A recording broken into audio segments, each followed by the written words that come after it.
Les Occidentaux poussent l'Ukraine à se montrer encore plus agressif à l'égard de la Fédération de Russie. Mais en plus, ils sont là pour écraser notre pays. Et même un chantage nucléaire est en marche. Nous voyons très bien cela à la centrale nucléaire de Zaporozhia. Mais également, nous entendons des possibilités d'utiliser l'arme l'arme de destruction de masse tournée contre la Fédération de Russie, notamment une possibilité de recourir à une arme nucléaire. Ce sont des paroles des représentants de l'OTAN. Eh bien, je tiens à vous rappeler que la Fédération de Russie est également dotée d'un certain nombre d'armes suffisamment lourdes. Et si jamais les intérêts nationaux de la Russie sont menacés, nous allons utiliser sans aucun doute toutes les armes qui sont à notre disposition. C'est très sérieux. Les citoyens russes doivent savoir que notre intégrité territoriale, notre liberté, notre souveraineté seront défendues, encore une fois, je le répète, par tous les moyens nécessaires. Et donc, tous ceux qui font le chantage grâce à l'arme nucléaire, ils doivent savoir que ce chantage peut se retourner contre eux. Bon Dieu, bon sang, protège ce monde. Amen. Tonton Vlad a encore pris la parole. On a écouté tonton Vladimir Poutine. Il a encore parlé d'armes nucléaires. Satan 2, ou Satan 3, ou Satan, je ne sais pas, 1000. Par rapport à ce qui se passe en Ukraine. Vous savez, la famille, la guerre qui se passe en Ukraine, a débuté depuis le mois de février. Ça fait 8 mois que la guerre a débuté en Ukraine, sur le territoire ukrainien, sur le sol ukrainien. Mais en réalité, tout le monde a vu que ce n'est pas une guerre qui se passe entre l'Ukraine et puis la Russie. Non, loin de là. Si c'était entre l'Ukraine et puis la Russie, la guerre serait déjà finie il y a longtemps. Ça serait déjà plié.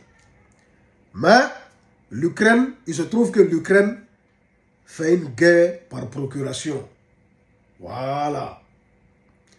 En réalité, la guerre se passe entre la Russie et les États-Unis. La Russie, l'OTAN. C'est entre la Russie et puis l'OTAN.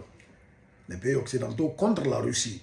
Mais la guerre ne se passe pas en Russie, ne se passe pas aux États-Unis, ne se passe pas en France.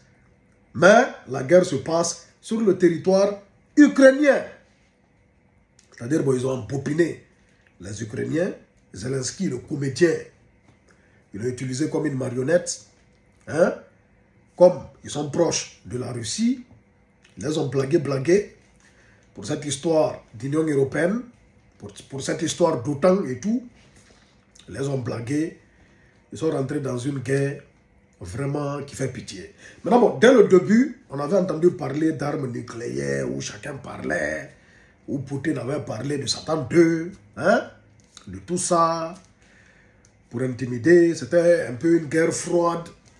Voilà, parce que bon, les missiles, ça tombe en Ukraine, pas en Russie. Vous comprenez un peu? Maintenant, bon, dernièrement ici, vous savez, c'est les États-Unis et l'OTAN qui fournissent l'Ukraine en armes, en missiles, en trucs, pour combattre, pour soi-disant combattre la Russie. Mais en réalité, voilà, c'est l'OTAN, les États-Unis et le consort qui sont dans ce combat au fait, qui sont dans ce conflit. Alors bon, selon Poutine ici, l'OTAN voudrait bien utiliser, songerait à utiliser des armes nucléaires contre la Russie, à travers l'Ukraine.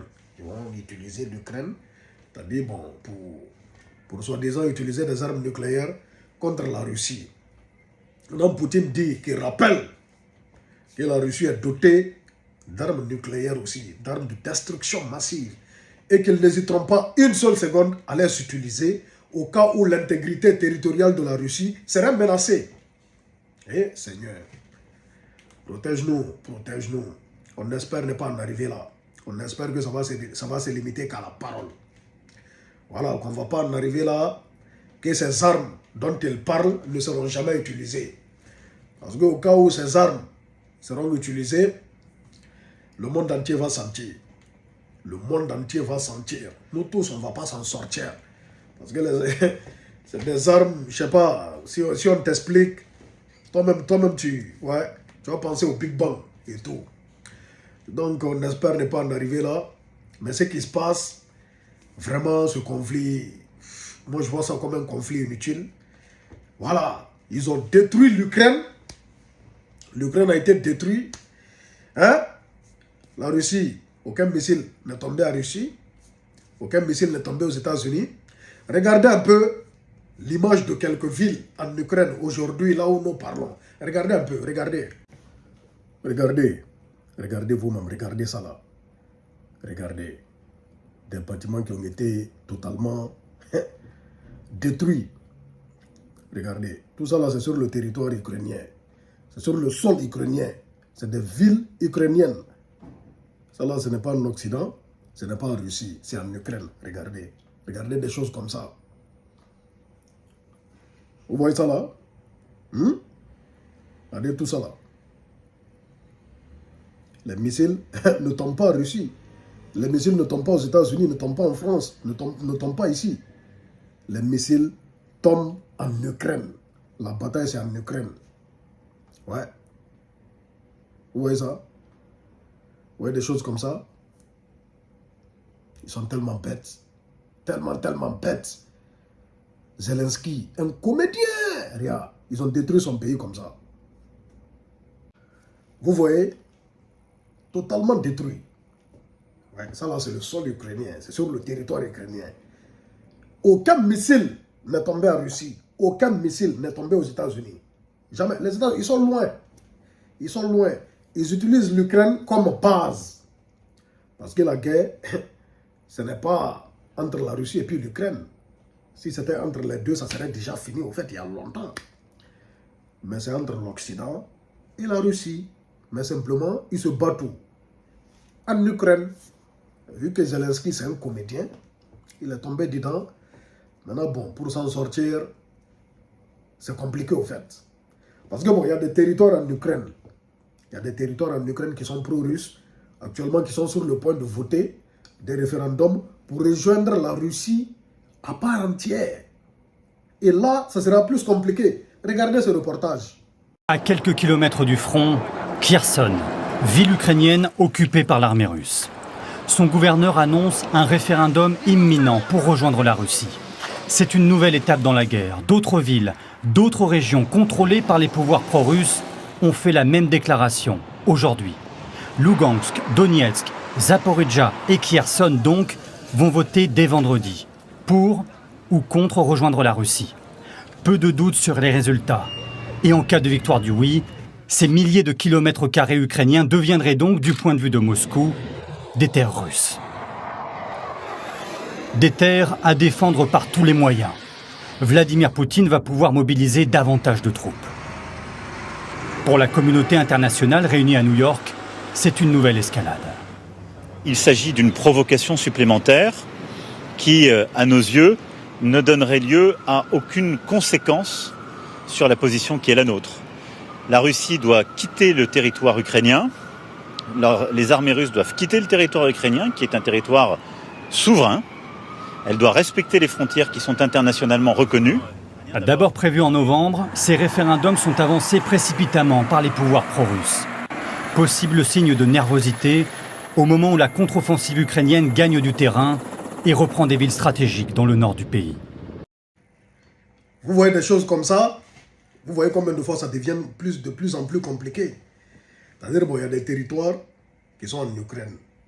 Dans le nord, là-bas, beaucoup de territoires qui sont occupés par l'armée russe et tout. Qui ont des gouverneurs qui sont là, qui sont des pro-russes. La population est pro-russe. Voilà. Donc, ils sont en train de voter des référendums pour rejoindre la Russie à part entière. C'est-à-dire, bon, ces territoires qui sont au nord de l'Ukraine deviendront des territoires russes. Donc, ils seront à protéger à 100%. C'est-à-dire, la guerre sera ça devient de plus en plus compliqué. Maintenant, bon, l'Occident est là, ils sont en train de parler. Ils ont parlé dès le début. Depuis le début, ils parlent seulement. Ils vont que parler. On les écoute, ils parlent seulement. Ils parlent seulement, mais ils vont faire quoi? Ils avaient dit au début, qu'est-ce qu'ils avaient dit au début? Bon, si la Russie attaque l'Ukraine, la Russie va sentir. Bon, la Russie a attaqué, ça fait 8 mois. L'Ukraine est totalement détruite. Le territoire ukrainien est détruit. Même à Kiev, jusqu'à la capitale Kiev, il y a eu des bombardements, même à Kiev et tout. Le combat se passe sur le sol ukrainien. En fait, c'est les Ukrainiens qui ne sont pas intelligents, en fait. Parce qu'ils n'ont pas compris. Dès le début, ils n'ont pas compris. Ils ont dit non, ils vont les prendre dans l'Union européenne, dans l'OTAN. Après, ils ont fait quoi? Ils les ont pris? Non. C'est-à-dire, à la fin, l'Ukraine ne sera pas dans l'OTAN et tout. Son territoire sera occupé par la Russie. Il y a des territoires, beaucoup de territoires dans le nord de l'Ukraine, beaucoup de territoires qui deviendront en tout cas des territoires russes, occupés par la Russie, gouvernés, commandés par la Russie. C'est ça, au fait, c'est la fin du film.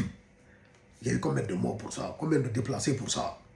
Regardez, leur ville, ça sera difficile. Ça sera difficile. Maintenant, bon, on parle d'armes nucléaires dans ça encore. Vous imaginez? C'est-à-dire, les gens, ils veulent finir avec le monde, quoi. Ils veulent finir avec le monde. Ils veulent finir avec nous tous. Mais vous savez, bon, les gens avaient peur au début, mais maintenant, les gens prennent ça à la légère. Même quand on parle c'est du chantage, c'est une guerre froide, au fait. Je te fais peur, tu me fais peur, puis on est là. Les perdants, les Ukrainiens. Ouais, les Ukrainiens. Et puis bon, les conséquences aussi. Les dommages collatéraux, nous tous on encaisse. Parce que bon, bidon d'huile est devenu combien? Tout est devenu cher. Tu parles seulement, on te dit bon, la guerre a réussi. Partout dans le monde, on a vu, c'est-à-dire Macky Sall, venir pleurnicher qu'on n'a pas de blé, on n'a pas de céréales. Patati, pouf. Pendant que l'Afrique est très très riche en tout, dans tous les domaines. On peut tout, c'est-à-dire tout peut réussir chez nous. Mais même nous, la conséquence, c'est-à-dire ça nous tape un peu parce que bon, nos dirigeants sont faibles. Donc c'est un peu ça la famille. Voici la situation actuelle où on nous parle d'armes nucléaires encore. Voilà. Les autres menaces, Poutine réplique. On est dans les menaces, on les observe. En attendant, la guerre se poursuit sur le sol ukrainien. Et on ne sait pas quand est-ce qu'ils vont décider de finir avec le monde. Parce que bon, s'ils décident d'utiliser toutes ces armes-là, même eux, ils vont mourir avec nous tous. C'est un peu ça la famille. Que Dieu nous protège. On est ensemble la famille, Big Soul 224. Affaire à suivre. On est là, on observe. Parce que c'est loin d'être terminé. Voilà.